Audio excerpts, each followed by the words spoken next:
Hello, ladies and gentlemen. My name is Osnir. I'm running academic driving tribe on Drive Tribe, and here I come with one of my articles. The articles about steam cars. So, flying teapots, forgotten water power. Steam cars are not only about moving, but moving like a sir. Tea, anyone? Now, disclaimer: I'm reading that stuff only one time.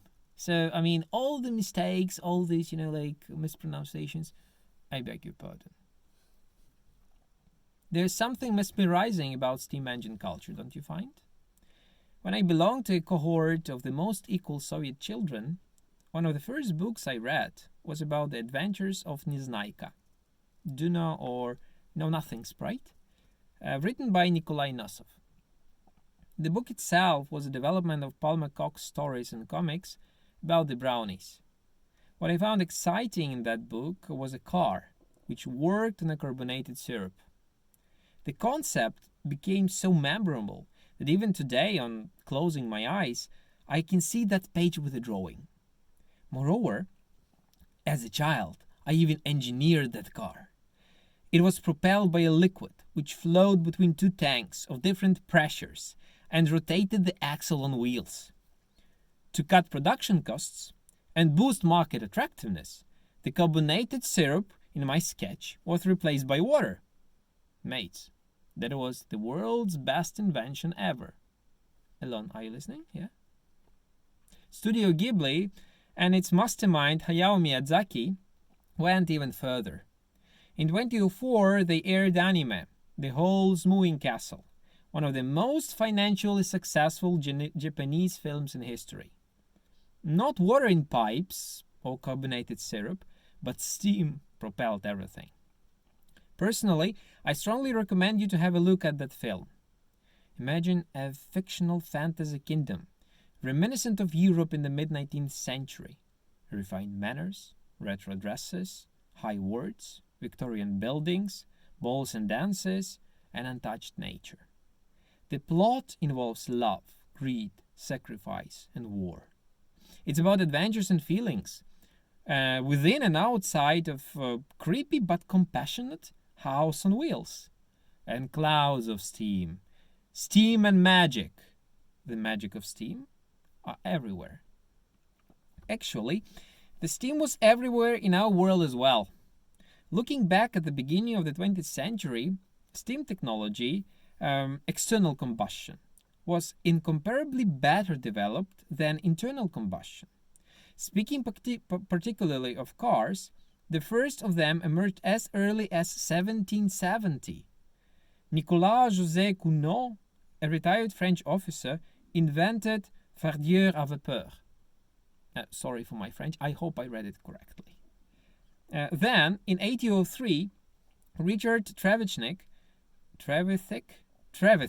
presented his London steam carriage. In just over 10 years, in 1815, Josef Božek put the first steam carriage for personal use on the streets. Then there was the Stanley Steamer Company, run by two brothers and famous for producing bestsellers only. These guys were daredevils behind the Stanley rocket and set the world land speed record in 1906. Fred Marriott piloted the car and accelerated up to 204 kilometers per hour at Ormond Beach, Florida. That record remained unbeaten by any four-wheeled vehicle up to 1910 and by any steam car up to 2009. Mates, can you grasp this? The speed developed by the Stanley rocket in 1906 was beyond the reach of any steam car for more than a century. I was shocked when I read this. I never thought steam cars could be that powerful, sophisticated, or fast. Charmed by anime and stereotypes, I used to imagine them as lovely but wobbly, outdated machines. But no. To put it straight, at the beginning of the 20th century, steam technology was the cutting edge. The problem was, however, that they failed to win long-run competition, objectively and subjectively. Subjectively, Steam technology lost to petrol because of the arrogance of its proponents and an inefficient marketing strategy. To begin with, personal moving vehicles were a very rare phenomenon 100 years ago. Every car was handcrafted to an individual order and after a solid prepayment. Therefore, only selected and very rich people could afford them. This being said, steam cars enjoyed fair popularity. Take the Stanley Steamer, for instance. It outsold all petrol cars in the US between 1899 and 1905. It came second, and here is one more eye-opening paradox. It came second only to the electric cars of the Columbia Automobile Company. Electric cars of 1900s. My world will never be the same. When the internal combustion engine started gaining momentum, the steam car manufacturers decided to attack the competitive technology rather than presenting theirs as a better one. In the Stanley Steamer case, their advertising slogan was "Power, correctly generated, correctly controlled, correctly applied to the rear axle." The slogan hinted that petrol engines could explode while driving, generate power incorrectly, and become uncontrolled. Actually, petrol units at that time were nicknamed internal explosion engines. Instead of attacking, steam car manufacturers could have stressed the advantages of their vehicles. Primarily, steam engines, the same as electric motors, have instant peak torque. They are much faster and smoother in acceleration, which saves weight as no transmission is required. By itself, the steam engine is a couple of times lighter than the petrol one. The Stanley rocket, for instance, weighed around 720 kilos. The whole car. Secondly, the steam engine produces almost no noise and vibration while operating. It's a pleasant and confident ride. Thirdly, steam boilers have always been much safer than one can imagine. They do not explode. In case of damage, the steam immediately rushes through the friction, leaving passengers unhurt. Not to mention that a special valve system was invented to cope with under and overpressure. Finally, what a lot of people overlook is that steam engines run on water and emit water, a super environmentally friendly solution. Apart from inefficient marketing strategy, steam technology had a variety of drawbacks in itself. And here comes the objective reason for its failure. Steam cars, especially those of the 1900s, needed water. Much water. This annihilated the lightweight engine advantage, making the car big and heavy. Secondly, the coefficient of performance as well as the thermal efficiency of an external combustion engine were not that good. At least not compared to the internal combustion unit, which appeared to be more agile and productive. Thirdly, and this is what irritates me the most, in order to make the car move anywhere, the driver had to wait for a couple of minutes for the steam to form. And then, rolling very slowly, another 15 to 20 minutes were needed for the burner to reach operating temperature. Fourthly, the steam inevitably escaped into the atmosphere, which significantly limited the driving range. In 1915, a solution was found, a condensator. However, it was too little too late. Fifthly, and this is related to the fourth point, the steam car was actually a huge cattle truck. Cattle truck, I like this word. In particular, the Stanley vehicles were nicknamed the Flying Teapots. Sixthly, to convert water into steam, the driver was supposed to use fuel. And the old good petrol or liquid gas start again. Finally, there was Henry Ford with his business solutions and technical innovations like conveyor production, a petrol engine with electric start, simple engineering, a developed servicing network, a smooth ride, reliability, and low prices. In 1924, the Stanley sedan cost around $4,000 to compare it to less than 500 for the Model T. And that was it for the steam. But is there a chance to revive steam power in future? Will it be justified?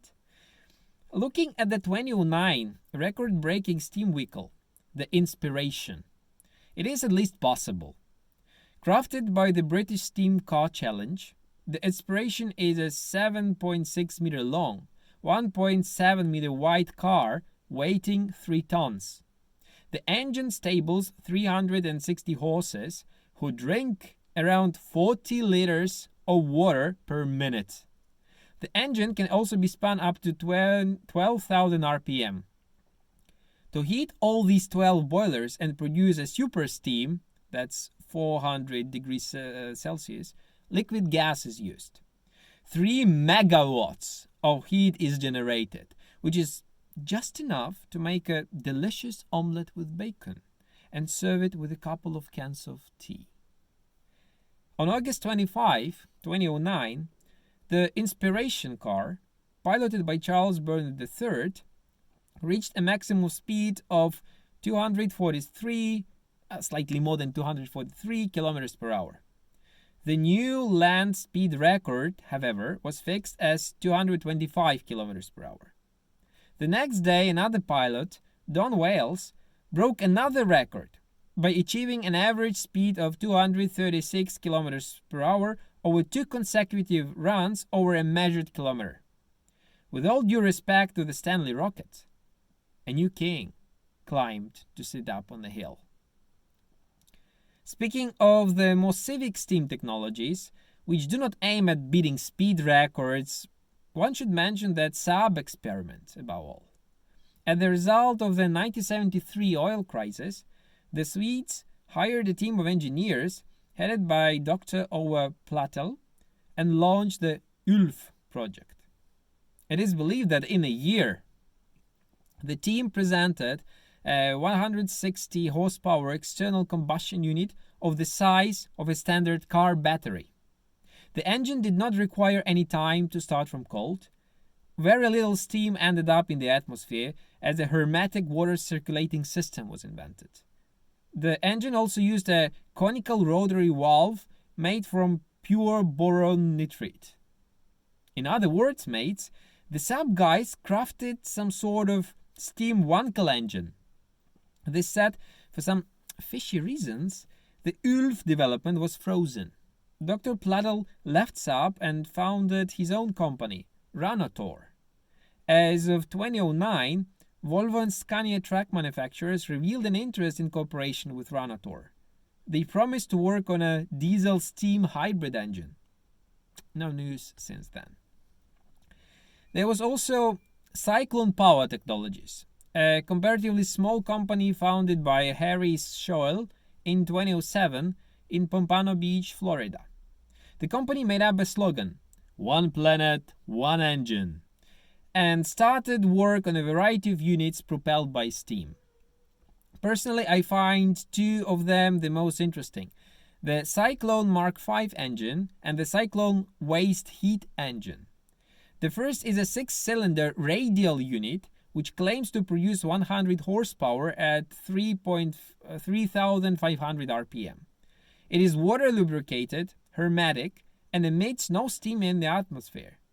In 2008, Popular Science magazine named the Cyclone Mark V the invention of the year. The second engine is an offshoot of the Mark V development and is meant to burn waste to produce the steam. Waste, mates. All those boxes remaining after you screw the IKEA furniture together can be burned to make your vehicle move. Some of the IKEA furniture may be burned too, actually. However, in practice, it appears that the Cyclone's engines were not that much of a success. At least the information about the company's successes look very fishy. On the one hand, they produced something and provided the something to consumers. The quality seemed to be fine as no consumers appealed to the courts. At least I found nothing on this topic. On the other hand, neither the Mark V nor the waste engine have ever been installed onto cars. The evil rumors say that both engines were very raw and lacked power. Finally, the most successful attempt to revitalise the mass steam car was accomplished by the Enginion AG, a research and development subsidiary of the Volkswagen. At least I see it as the most successful. Their 1996 prototype engine, the EZEE03, was a 3-cylinder, 1-liter unit producing up to 220 horsepower. It required no oil to operate. As cylinder linings were ceramic, with the steam serving as a lubricant. It emitted almost no polluting gases. It started immediately, achieving its maximum performance in 30 seconds. Moreover, the EZEE03 was patented as an invention and actually fitted into Skoda Fabia. This said, for some fishy reasons, the Enginion AG froze the project. They declared officially that the market was not ready for steam cars.